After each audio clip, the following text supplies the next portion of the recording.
Alrighty, we are taking a look today at a chimney cap. You don't really think much of your chimney cap. It's up high. It's no big deal in Florida. We really don't use chimneys all that much.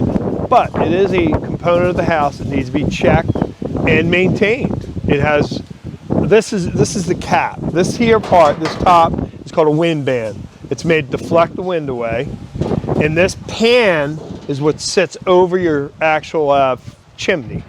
Well, that flue liner, that round hole, is where your vent stack comes through. So there's different parts and components and functions. But this one obviously hasn't been maintained. It's very rusty, and it's big. It's about 5 foot by 3 foot. And you see it's all rusty here. It's starting to pit. So it was never sealed, it was never waterproofed, and it has just rusted and rusted and rusted. So we're going to take a look at the bottom side, because you think, oh, it's just a little rusty on the outside, it's no big deal. But on the underside here, you look, this is all a leak. All that white efflorescing, it's just calcium deposits, limestone deposits from the water sitting there, because this gets concave, so it acts like a bowl almost. It holds water.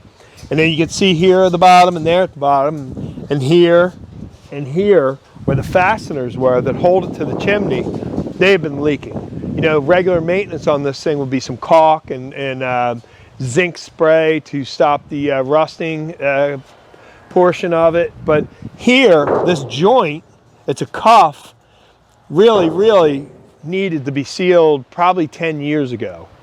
So this, of course, is a leak. And when you get heavy rains, this pan holds water, and it could drip for days.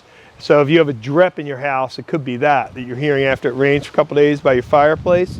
So these are just things we look at and help maintain. So if you've got a problem with yours, I think you do, or you need some maintenance, give us a call.